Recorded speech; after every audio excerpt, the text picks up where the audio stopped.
Hello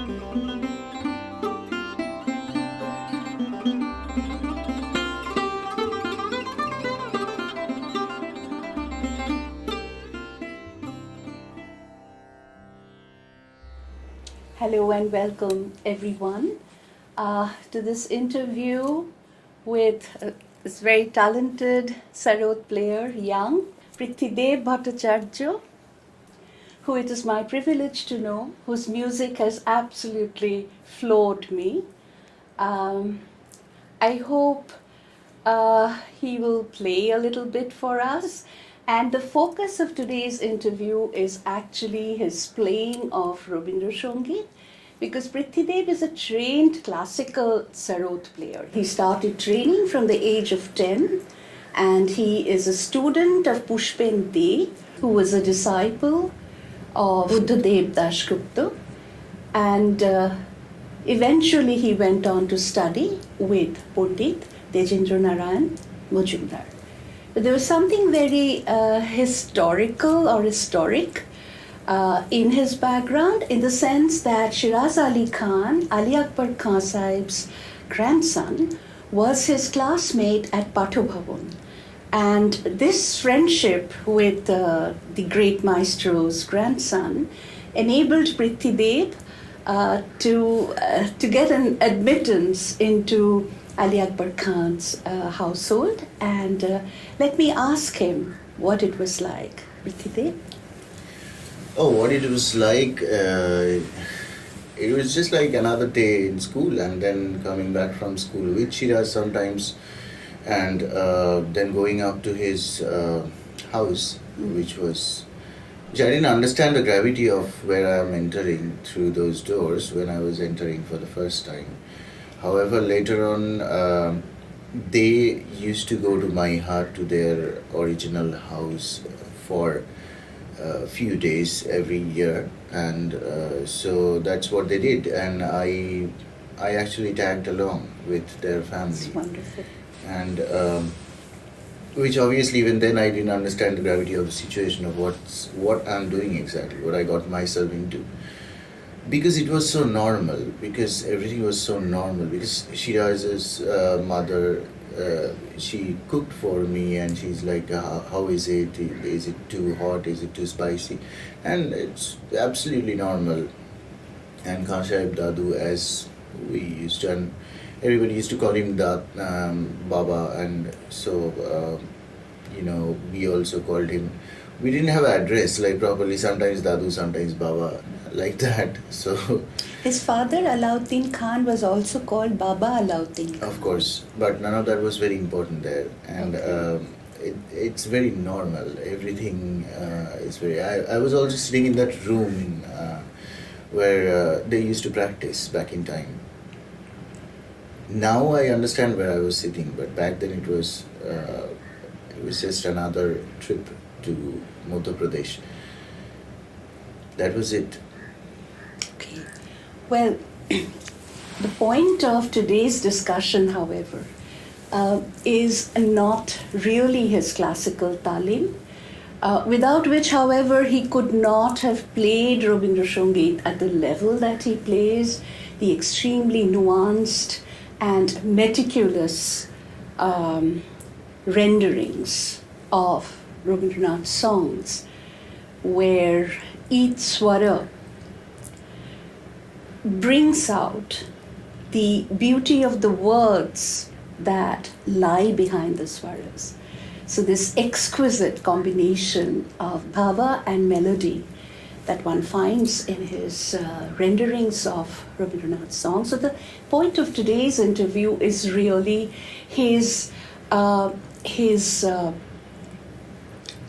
handling, his interest, his immersion in Rabindra Sangeet and the kinds of songs that he chooses. In this context, I would certainly like to mention that his mother, Shuchandra Bhattacharya, Dr. Shuchandra Bhattacharya, is a professor of Bangla at Maheshtala College, and she inducted Prithwidev fairly early into the magical world of Rabindranath's lyrics.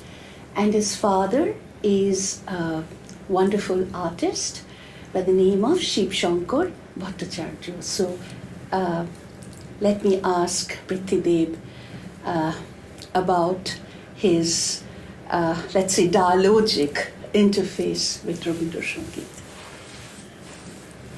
Rabindra Sangeet, as we all grew up, we have been hearing since we just started hearing, I believe. And so I did not, I'll tell you how it goes for mother tongue, I believe, as well as all of us speak. We don't really know what we say in the beginning. Like, we used to have a couple of poetries or dramas, that a few dialogues perhaps, that I remembered by heart and had no clue what it means. So I could just recite it. So, like Utpal Lato's play or something, I still can. Few of the things that we learn in childhood, we don't forget them, but later on we just learn to understand them. So were Rabindra Sangeets. So when I was singing, when I was going through those, I had no idea what they mean. I knew what it means. Eventually I started understanding what they mean in one level, in another, just like an unfolding of an onion. It just kept on doing that.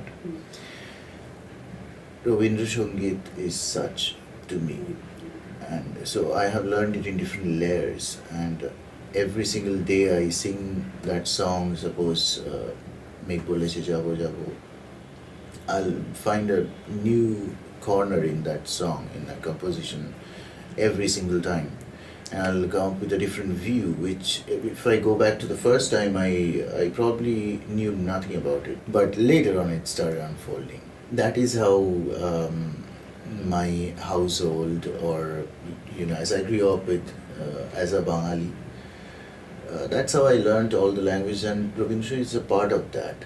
Which is why I actually play Rabindra Sangeet in On Sarod, because it's a part of my childhood training of speech, of a language, of my Matribhasha's prime book that stays in my brain. And therefore, without going through it, how can I speak through this instrument? It's wonderful, Prithwidev. See, this is what struck me about this young man. When I first heard, the first song that I heard played by him, Rabindra Sangeet, was Aha Tomar Sange Pranir Khela.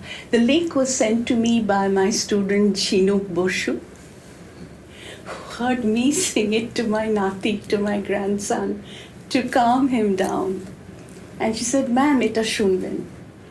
And when I heard it, I was really captivated. And I am a very trained listener, even though I say it myself. And what struck me was, yeah, of course the swaras are perfect. I mean, if a musician or a vocal artist can't produce the right swaras, then she or he better not try. Because this is my belief, that either you're an artist or you're not. And art is a very powerful calling. And I will mention a few things that he had said to me over a telephonic conversation regarding this choosing art as an exclusive option, as not being in 10 minds over, well, will I make enough money and will I be able to buy a house and a car? So anyway, going back to Aha Tomar Sange Pranir Khela. So what struck me was that there's a great deal of intense longing in that song, probably written around, I don't know, maybe 1914. I could be off regarding the date, but it's one of Rabindranath's mature love songs. Podo utala aj poran amar, khelate har manbe keo. So the drawing out of the syllables and Prithwidev's drawing out of the swaras. You see, if art doesn't move, then it better not try to do anything at all. And in this context, Prithwidev, I'm a pedagogue, so I will talk about theory. That is, dhoni is with an Indian aesthetic sound. Dhoni is extremely important. And I'm reminded of Rabindranath's song Setura Purvi, Ki Dhoni Baje, Gahono Chetona Maje. And Walter J. Ong, in Orality and Literacy, he says sound is anterior to sight because the child hears sounds in the mother's womb. So, Prithwidev, you have any? Okay, no, I want to say two things that he said, which really struck me. You must have noticed the onion metaphor that he used just now. And he spoke about how he finds different corners of songs. So interpretations and reinterpretations. And he said to me, regarding his choice of profession, he said that, see, because everybody is doing jazz or everybody is doing, not jazz is not what he used, he said rock and roll. It doesn't mean I have to. If I'm passing by a music hall and a particular stringed sound catches my ear, then it's worth my while. And in fact, it's imperative that I walk in and I listen to that. And I try to trace it to its very roots. And he also said, I'm a very good listener. So even before I was playing at a mature level, I was hearing great instrumentalists play. And I could realize the beauty and magic of the swaras deep within myself. So Prithwidev, do you have anything to say about that? Well, yeah, listening is everything. But apart from all that, the first time I can remember someone asking me just very recently that how do you find what you want to do? I couldn't come up with a proper answer, but what I came up with was this, which something like think of what you're going to do next weekend. That's all. That's what you want to do. Then they said, okay, what about next? Then I said, okay, fine, next, why not tomorrow? So I said, if you want something tomorrow, it doesn't matter, it's fine, you want it tomorrow. But do you also want it day after tomorrow? That's the point. That's something that happened to me when I was 6 or 7 years old, and I heard a CD of Amjad Ali Khan Sahib playing Miyaki Mallar. There were 3 tracks in that disc. The first track was the one that I got stuck to, that I had to listen day after tomorrow as well. And then day after tomorrow until now. Last time I heard it was last night actually. After a long time actually I thought of, because I mentioned this, so I just played it back to me again. You won't believe it's just another corner, just like a new point of view to the same flower. So now this phenomenon that if you also want to continue to do this on day after tomorrow, and then it sort of starts to narrow down that, okay, no, I don't want all of Sarod, now I just want this person. Then I want not all the rags but this rag. Then I want not the Alap, Jod, Jhala and Gat, Bilombi, Drut, but only this portion that I kept on repeating. Then at one point I realized if I narrow down anymore, if I cut away let's say just have the cherry of the cake or something, I somehow feel like I'm not getting that getting that incredibly heavenly feeling just by having the cherry. So I just have to start having the whole cake, and then the cherry will taste like that, and something like this. So that point I realized, okay, this is the whole picture of Miyaki Mallar. Without the alap, I cannot get the feel of jod. Without the jod, I can't feel jhala the way I should feel. So one phrase leads to the other, just another link to the chain, making a complete picture. Something that I want to do tomorrow, something that I also want to do day after tomorrow. That's why I say he's so philosophical. I mean, not all artists are really this articulate. And in fact, what he's doing right now is highly interdisciplinary, because he's describing or explaining music through literary metaphors.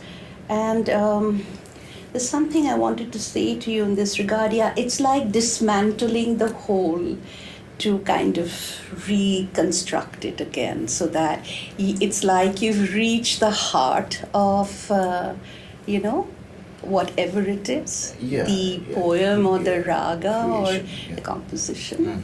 And so it gives you a more intimate and deeper sense of the whole.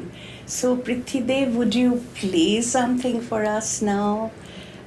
Se Rupe Tomaye Bhola Bona, that also, that's like an extraordinary rendition. Or Aha Tomar Shange Pranir Khela. Yeah, that'll be my pleasure. Okay, thank you.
now to a discussion of a very different song.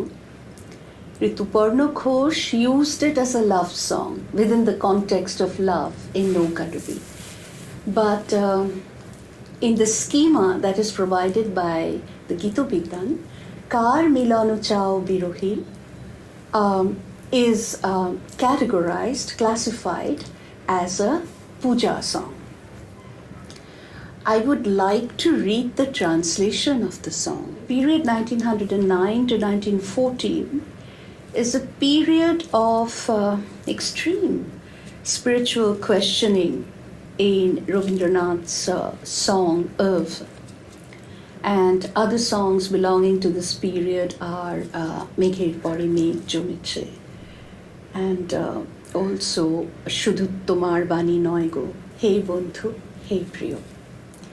Because by the time Rabindranath was 57, he had lost his bodhi, his wife, and 3 children. So, কাজের দিনে নানা কাজে থাকি নানা লোকের মাঝে আজ আমি যে বসে আছি তোমারই আশ্বাসে. So don't let me down, kind of thing, to God. So Kar Milano Chao Birohi belongs to this period. So I am going to quickly read the poem in Bangla, the song, and then offer an English translation. Kar Milano Chao Birohi তাহারে কোথা খুঁজিছ ভব অরণ্যে জটিল কুটিল শান্তি সুখহীন ওরে মন দেখো দেখো রে চিত্ত কমলে চরণ পদ্ম রাজ হায় অমৃত জ্যোতি কিবা সুন্দর ওরে মন. Brief song. The English translation, this is my own translation, could read like this. Who do you want to unite with, O lovelorn one? Where are you looking for him in the wilderness of the world? A world that is utterly malicious and complex, where the mind becomes wildly restless. Look within the deepest recesses of your mind, and you will see his lotus feet, a divine effulgence of the utmost beauty, O mind. So, Prithwidev, when you had to render this part, Jotilo Kutilo, did it require any kind of, let's say, special effort? I mean, you had to kind of dive deep into those words, right? Please tell me how it was. It's best to play the song. Okay, very good. It's really our privilege to hear you, really. Jotilo Kutilo. Somehow the song is composed in such a way and the notes are put together in such a way that somehow you just end up meaning what you are saying in through the song. It's based on Rag Sri, which many other Rabindranaths are influenced by classical ragas.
বড়ই ভালো বাজাও পৃথ্বীদেব, বড়ই ভালো বাজাও। Let me ask you a technical question. A couple of them are coming into my mind. That is, see, the song speaks of a deep unrest within the self, and a kind of, again, deep question, profound questioning as to, will I see that beloved one? And that beloved one here seems to be the Chiroshakha, that he speaks of Shamolo Shundaro. He has so many names for that being. Yeah. Do you think, Prithwidev, that the rigor of the song's composition, the beat, the teora, for instance, that kind of holds that? How do you feel that the rigor, the metrical rigor, balances with the intense emotion of the song? Well, yeah, the tal is kind of intense, and I know there are so many different ways of looking at it. The tal and the mood of the song is very heavy. Yeah. And the rag, the note selections, and as you know that in the tabla is a heavy sounding tabla in this kind of songs and tals. Yes, it is. Yeah. And regarding Rabindranath's experimentation with Shri, regarding which many people have said many things, you have anything to offer the audience? Yeah. Look, I don't know Shri, but now I know a little bit of it, at least. That's for one thing, like, because these ragas are very deep, and they are melodically expressing every story, every journey of finding a Chiroshakha through those notes, and in a certain way. But definitely, just a listener can listen to a melody and understand if it's heavy, if it's light, if it's what kind of mood it carries. It doesn't take a lot to understand that, and I think that's the most I can do, and I'm happy with it. I'm happy with just being an audience of all these incredibly powerful things. Well, I like your humility. You yourself are a very powerful musician. You're many years younger to me. Do accept my compliment in the spirit in which it is intended, and we would all like to see you go very, very far, Prithwidev. I mean, your playing truly moves me. So I thank you for your time and for agreeing to do this interview, and also involve or factor in some practical demonstration. I must take this opportunity to thank Presidency University for granting me the FRPDF